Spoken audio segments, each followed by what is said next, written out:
George Base. George Base, /Best/, January 30, 1771, after February 5, 1803, was a British naval surgeon and explorer of Australia. Early years.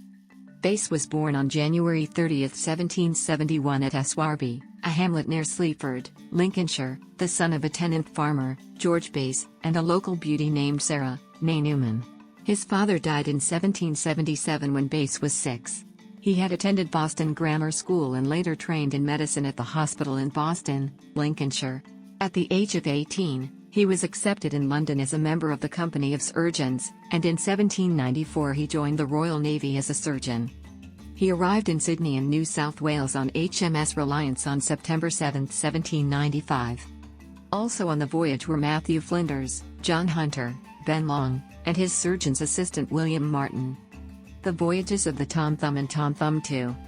Base had brought with him on the Reliance a small boat with an 8-foot, 2.4 meters, keel and 5-foot, 1.5 meters, beam, which he called the Tom Thumb on account of its size.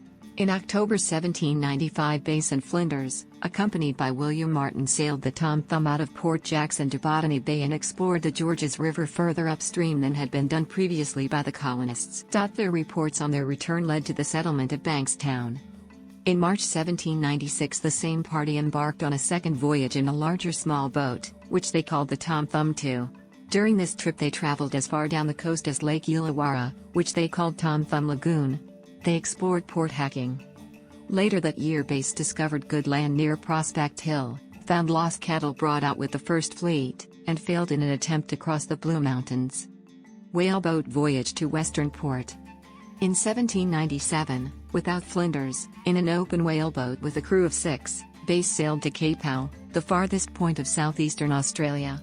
From here he went westwards along what is now the coast of the Gippsland region of Victoria, to Western Port, almost as far as the entrance to Port Phillip, on the north shore of which is the site of present-day Melbourne. His belief that a strait separated the mainland from Van Diemen's Land, now Tasmania, was backed up by his astute observation of the rapid tide in the long southwestern swell at Wilson's Promontory. Base visited the Kiama area and made many notes on its botanical complexity and the amazing natural phenomenon, the Kiama blowhole, noting the volcanic geology around the blowhole, and contributed much to its understanding. Circumnavigation of Tasmania in the Norfolk. In 1798, this theory was confirmed when Base and Flinders, in the sloop Norfolk, circumnavigated Van Diemen's Land. In the course of this voyage Base visited the estuary of the Derwent River, found and named by Captain John Hayes in 1793, where the city of Hobart would be founded on the strength of his report in 1803. When the two returned to Sydney, Flinders recommended to Governor John Hunter that the passage between Van Diemen's Land and the mainland be called Base Strait. "This was no more than a just tribute to my worthy friend and companion," Flinders wrote, "for the extreme dangers and fatigues he had undergone, in first entering it in a whaleboat, and to the correct judgment he had formed, from various indications, of the existence of a wide opening between Van Diemen's Land and New South Wales." Base was an enthusiastic naturalist and botanist, and he forwarded some of his botanical discoveries to Sir Joseph Banks in London. "In this voyage of 14 weeks I collected those few plants upon Van Diemen's Land which had not been familiar to me in New South Wales," he wrote to Banks, "and have done myself the honour of submitting them to your inspection." He was made an honorary member of the Society for Promoting Natural History, which later became the Linnean Society. Some of his observations were published in the second volume of David Collins's An Account of the English Colony in New South Wales. He was one of the first to describe the Australian marsupial, the wombat. Marriage and trading. On October 8, 1800, George married Elizabeth Waterhouse at St. James's Church, Westminster. She was the sister of Henry Waterhouse, Base's former shipmate, and captain of the Reliance. In January 1801 Base set sail again for Port Jackson, leaving Elizabeth behind, and though the couple wrote to each other, they did not meet again, as Base never returned from this journey. Base and a syndicate of friends had invested some £10,000 in the copper-sheathed brig the Venus, and a cargo of general goods to transport and sell in Port Jackson. Base was the owner-manager and set sail in early 1801.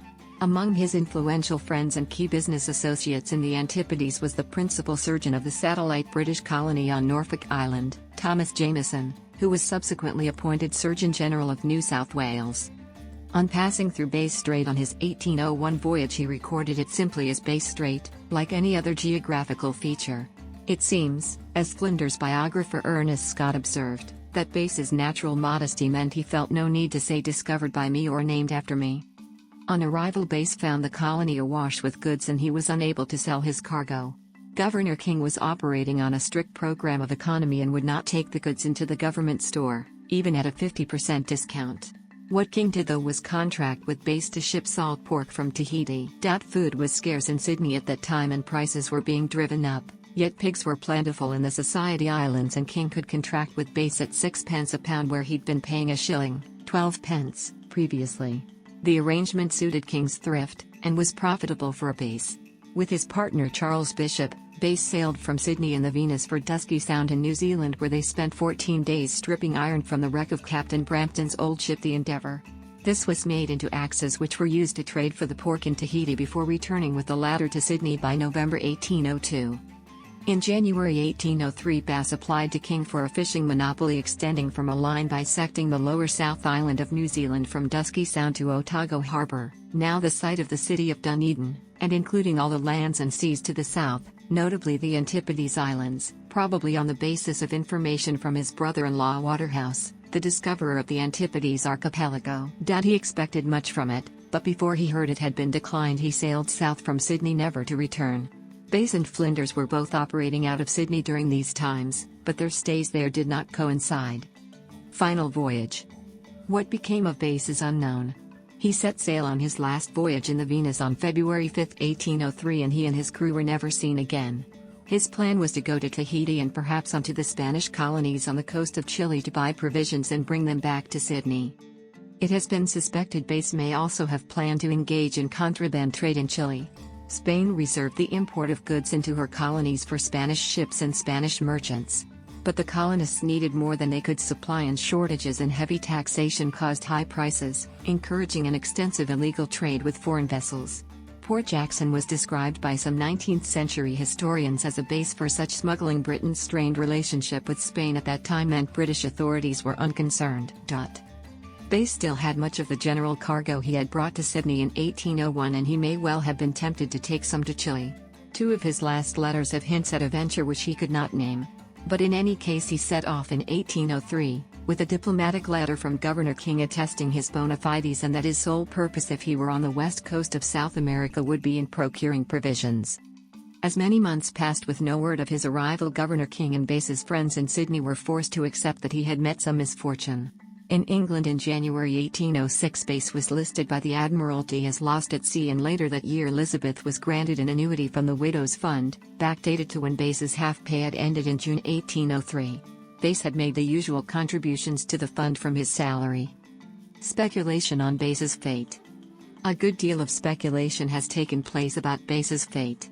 One story, attributed to William Campbell of the brig Harrington, has it that Bass was captured by the Spanish in Chile and sent to the silver mines. The Harrington was engaged in smuggling and returned to Sydney some 3 months after Bass's departure.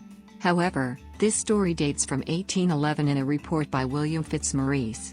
There are good records of Campbell in 1803, and then in 1805 when he captured a Spanish ship, but Bass is not mentioned at those times. 3 months is also too short a time for Bass to reach Chile and then the Harrington to get back to Sydney. Another factor against the South American story is that all British prisoners held by the Spanish in Chile and Peru were freed in 1808 and returned to Europe. If the crew of the Venus had indeed been captured, then none of the 25 survived. Adventurer Jürgen Jorgensen wrote about Bass in his 1835 autobiography, claiming Bass had attempted forced trade at gunpoint in Chile, and was captured when he let his guard down. Jorgensen probably met Bass, but this account is almost certainly an invention. Jorgensen's writing, though entertaining, was often far from factual. A search of Spanish archives in 1903 by scholar Pascual de Gallegos and a search of Peruvian archives in 2003 by historian Jorge Ortiz Sotelo found no mention of Bass. His ultimate fate remains a mystery. Recognition. In 1963 he was honored on a postage stamp issued by Australia Post, and again in 1998 with Matthew Flinders. A reenactment of the whaleboat voyage was conducted on the 200th anniversary of Bass's voyage, and arrived at Western Port on January 5, 1998. using a 9 meters, 30 feet, Elizabeth skippered by Bern Cuthbertson. A plaque memorializing this was added to the base and Flinders Memorial at Flinders. The following places were named after base. The following